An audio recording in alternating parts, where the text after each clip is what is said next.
Pimentel, eu sou estudante de nutrição do nono período da Unirio, aluna de iniciação científica pela FAPERJ há um ano e integrante do Laboratório de Bioativos.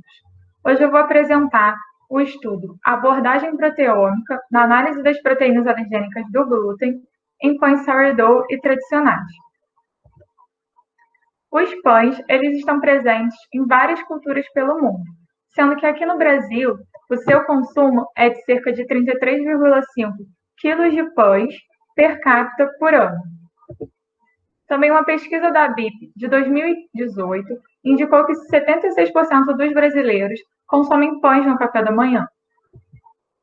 Também, uma pesquisa da BIP de 2015 sobre o mercado da panificação indicou um crescimento no nicho das padarias artesanais, a procura por matéria-prima de alta qualidade e pães de fermentação sourdough. Mas, afinal, o que é o sourdough? O sourdough é uma mistura de farinha de trigo e água, como vocês podem ver aqui, composto por bactérias acidoláticas e leveduras. Essas bactérias, elas são responsáveis pela produção de ácidos orgânicos que conferem um flavor característico a esses pães, bem como a melhora da textura e o aumento da vida de prateleira. Em relação à importância nutricional, temos uma diminuição dos carboidratos pouco digeríveis, um aumento na biodisponibilidade dos nutrientes e a degradação do glúten, sendo que esse glúten é uma complexa rede de proteínas, como podemos ver aqui nessa microscopia, desenvolvido a partir da farinha de cereais, água e aporte mecânico, sendo seus principais componentes as prolaminas, que no caso do trigo são as gliadinas responsáveis pela elasticidade e as gluteninas responsáveis pela viscosidade. Por ser composto por longas cadeias de aminoácidos, formado principalmente por arginina e glutamina, o glúten possui uma baixa digestibilidade, sendo associado a algumas doenças, como, por exemplo, a alergia desencadeada por ingestão induzida pelo esporte, a dermatite de contato, a intolerância ao glúten e a doença celíaca. Essa última é de origem autoimune, caracterizada por uma inflamação crônica, podendo levar a perdas das vilosidades do intestino delgado. O peptídeo 33-mer é o principal responsável por desencadear essa resposta imune, sendo que alguns estudos utilizando fermentação sourdough mostraram a degradação desse peptídeo. E, para poder fazer a análise das proteínas e dos peptídeos, são utilizadas diversas técnicas, dentre elas a cromatografia líquida em nanoescala, acoplada à espectrometria de massas. Ela é um padrão ouro para biomoléculas, tem se mostrado promissora para a detecção de glúten, principalmente por se basear na massa molecular específica. Aqui eu trago um non-LC-MS, no qual o seu funcionamento consiste na separação dos compostos por uma coluna nano, em seguida a ionização desses compostos, a fragmentação e a detecção. Sendo assim, esse estudo tem como objetivo identificar e quantificar relativamente as proteínas alergênicas presentes na fração glúten de pães de fermentação tradicional e sourdough brasileiro, por nano-LC-MS-MS. Então, primeiramente, foi feita a propagação do sourdough. A partir de uma mistura de farinha de trigo e água em proporções iguais, que foi incubado em torno de 24 a 25 graus Celsius, proporcionando um ambiente ideal para o crescimento das bactérias e leveduras. Após 48 horas, foi feita a retirada de parte dessa massa e adição de mais farinha de trigo e água. Esse processo foi feito por 9 dias, até a estabilização do pH e a estabilização dos micro-organismos, que no caso dos nossos sourdoughs, C, D e E, foram as principais bactérias acidoláticas. Os pães foram feitos a partir de farinha de trigo, água, fermento e sal. Foram assados a 180 graus Celsius, por 30 minutos em calor úmido e 20 minutos em calor seco, sendo obtidos as amostras, os pães A e B, a partir do fermento Saccharomyces cerevisiae, e os pães C, D e E a partir dos respectivos sourdoughs. Esses pães, eles foram moídos em moinhos de bolas para obtenção das farinhas e extraídos sequencialmente com tris-HCl, etanol e SDS. Foi feita a lavagem com bicarbonato de amônio, a centrifugação e a digestão com tripsina. No total, foram obtidos 15 extratos, sendo 5 extratos tris dos pães tradicionais e sourdough, 5 extratos etanólicos e 5 extratos de SDS. Esses extratos eles foram injetados em triplicata no nano-LC-MS no modo Full-Scan DDA. Esses dados foram comparados com o banco de dados para Triticum Escherichia, identificando essas proteínas. A partir disso, foi feita a comparação com o banco de dados de prolaminas para a identificação das proteínas alergênicas.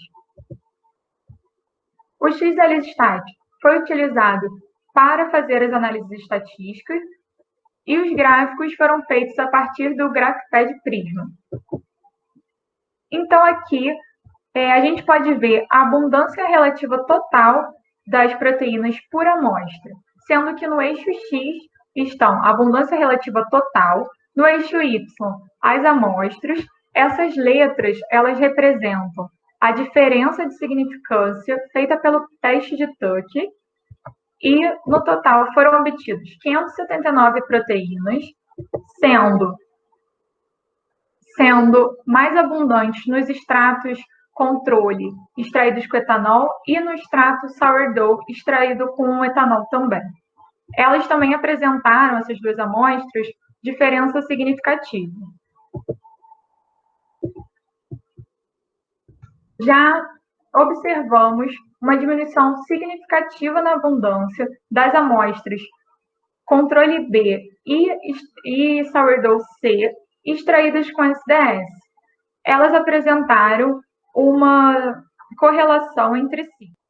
Em seguida, buscamos comparar os extratos tradicionais A e B e os de sourdough C, D e E a partir das proteínas diferencialmente expressas upregulated, unchanged e downregulated, utilizando os valores de ANOVA e fold change. No eixo X, nós temos o número de proteínas diferencialmente expressas e no eixo Y, as condições de comparação. Como, por exemplo, aqui, que temos o controle B comparado com a amostra E, extraídas com SDS. A maior parte das proteínas permaneceram inalteradas, sendo que a maior quantidade das proteínas diferencialmente expressas estão nos extratos de tris-HCl, podendo destacar a comparação BTCT, no qual teve um aumento da expressão de 13 proteínas no sourdough em relação ao controle e a diminuição de 9 proteínas. A condição BSCS não teve uma expressão das proteínas up nem down regulated. Em seguida, a partir dessas proteínas diferencialmente expressas, foi feita uma comparação com o banco de dados de prolamina, no qual obtivemos 18 proteínas alergênicas, em sua maioria subunidades de glutenina. Então, para entendermos a variação das proteínas nas diferentes amostras, foi feita uma análise de componentes principais, nos quais os dois componentes principais foram responsáveis por explicar 61,3% do total de variância nas diferentes amostras. Aqui nós temos as amostras extraídas com etanol, com tris e com SDS em azul. E aqui nós temos as principais proteínas responsáveis pela distinção das amostras. Esse perfil de proteínas alergênicas distinguiu as amostras por tipo de extração.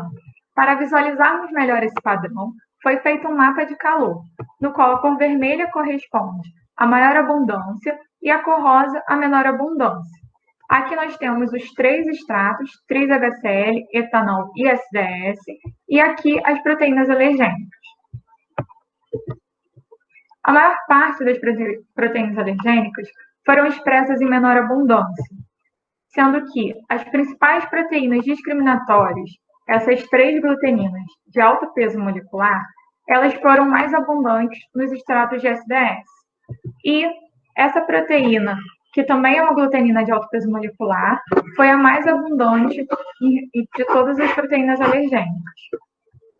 Nosso estudo ele ainda está em andamento e até então não houve uma diferença entre a expressão de proteínas alergênicas do controle para as amostras, nos diferentes extratos. Com isso, concluímos que, até o presente momento, não foram observadas diferenças entre as expressões das proteínas alergênicas nos pães tradicionais e de sourdough.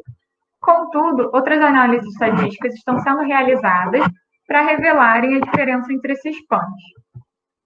Esperamos que no futuro a combinação eficaz de cepas de bactérias acidoláticas e leveduras possam degradar totalmente o glúten, gerando produtos gluten-free com boa aceitação pelos consumidores. Esses são meus agradecimentos e as referências. Obrigada.